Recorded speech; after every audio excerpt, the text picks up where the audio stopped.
Pat Robertson did a segment on his show where he's going to advocate for guns in church. It seems like the one place in America you'd think you'd be safe, a church. But sadly, that isn't always true. Violent attacks and even deaths on church property occur far more often than people realize. The good news, you can protect yourself. What are you going to do? You're going to give church members AK-47s at the door to let them blow away those intruders? Mark Markin has that discussion with a security expert who helps churches keep their congregations safe. This is 911. This is Sue. Where's your emergency? There's a shooting at New Life Church. One of the most publicized acts of violence at a church happened in Colorado Springs in 2007. 24-year-old Matthew Murray opened fire in the parking lot of New Life Church after the 11 a.m. service. Murray struggled with mental disorders and became angry at Christians and bitter after being denied a chance to go on a missions trip. He took the lives of teenage sisters Stephanie and Rachel Works and injured their father and two other parishioners before encountering a church member inside the building who was a volunteer security guard. Saying God guided her and protected her, Jean Assam heroically faced the heavily armed Murray and shot him with her personal concealed weapon. He then took his own life. The Sheepdog Seminars for Churches are designed to help congregations and faith-based groups be prepared. Meeks and other experts appeal to churches to form what are called eyes and ears teams. The teams are made up of men and women whose assignment on a given day is to watch out for anyone and anything that would try to harm a congregation. Seminar leaders also advocate the use of spiritual weapons like fasting and prayer. They say the idea of protecting churchgoers is biblical, citing among other scriptures Nehemiah 4:9, which says, "We prayed to our God and posted a guard." Mark Martin, CBN News. What is the new beatitude? Blessed are the fully armed, for theirs is the kingdom of heaven. Theirs is the safe congregation, yeah. There's the safe church. Well, those numbers are staggering, though, aren't they? They are staggering. You know, I'm really believe that if the bad guys understand that the citizenry are able to react against them, then they won't be as free to go into a crowded mall or a school or a church and start blowing people out. I do believe that if people are trained with firearms and they're able to protect themselves, I don't think it'll lead to more violence. It'll lead to less. It would lead to more. This isn't a theoretical question. It's an empirical question. And this is the same old thing that the conservatives always trot out when they talk about the issue of guns. Their theory goes like this. Well, there are more good people than bad people in the world. So if you give everybody a gun, since the good people outnumber the bad people will keep the bad people in check, and there will be more peace. Therefore, more guns equals more peace. Now, to be totally fair to them, and this is true, theoretically speaking, that's certainly possible, right? Like, to explain it in that way and to see that they have a line of reasoning that leads to that conclusion, it's possible that in the real world that is true. But how would you prove it?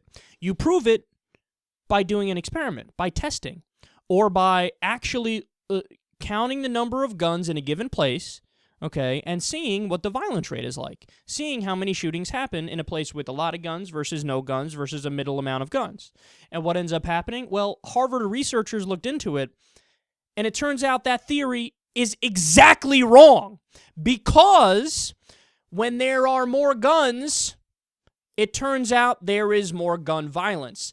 See, the problem that they make is, the problem that the conservatives make when they make arguments similar to what Pat Robertson did right there, is they assume that everybody that has a gun on them, well, they're a good guy.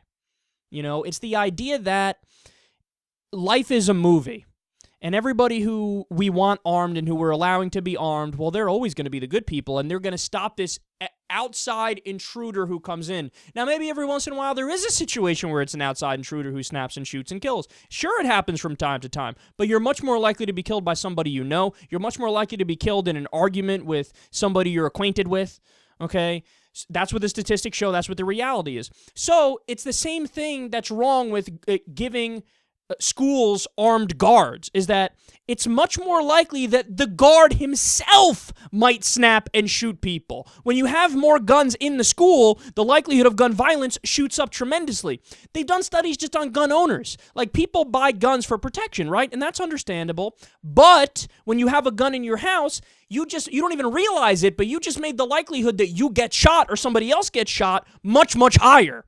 So it's very counterintuitive, but they don't bother to look into the statistics. They don't bother to look into the research. Then they have the audacity to say, the numbers are overwhelming. What numbers? You told one story about a situation from 2007. You know how many more situations there have been that back up what we say about the situation? That more guns equals more gun violence? Virtually every story.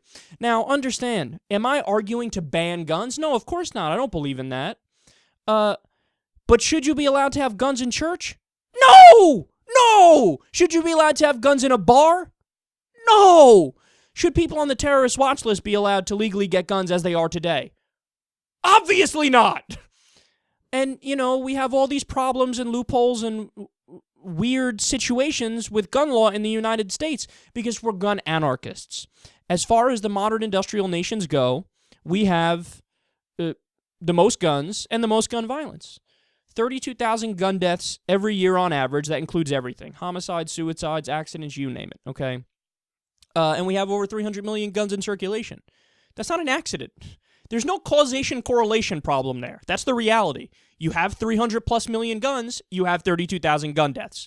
But Pat Robertson's idea is just give more people guns. That'll solve the problem, even though it will factually make the problem worse. We have to stop with this silliness, man. And finally, it's hilarious when conservative Christians, because that's a fucking, an anomaly, right? Or a contradiction. For them to point out one passage or two passages and say, see, the Bible agrees with us, we should invade Iraq. It shows that they're intellectually bankrupt and they're cherry pickers. So what they do is they use their religion to justify any beliefs they already have. Whatever visceral emotions or feelings or policy beliefs they have, they're just going to rationalize it by turning to a page and picking randomly. And if you notice the quote they used, it had ... at the end of it. Why? Because they cut it off in the middle of a sentence. It was like, oh, yeah, we'll praise the Lord and stand guard or something, ... Why? Because the rest of the sentence probably contradicted the rest of it, but they didn't care. Cherry pick anything, say it backs you up, and argue like Jesus wants you to have a fucking AR-15 as you worship him, even though Jesus was a pacifist, and Jesus argued, turn the other cheek. You know what that means? It doesn't mean if somebody hits you, you walk away. That's what a lot of people think. It means turn the other cheek. Okay, I'm going to walk away. No. Turn the other cheek means, oh, you hit this one cheek? I'm going to turn the other cheek and present the other one to you. Oh, you hurt me? Hurt me again. Why? Because I'm morally superior to you and I never fight back. I'm not a non-interventionist. I don't even believe in self-defense. I am a pacifist. Under no circumstances do I approve of violence. But these morons go, I believe in Jesus and I believe in AR-15s and the NRA and always being strapped. That's not weird, is it?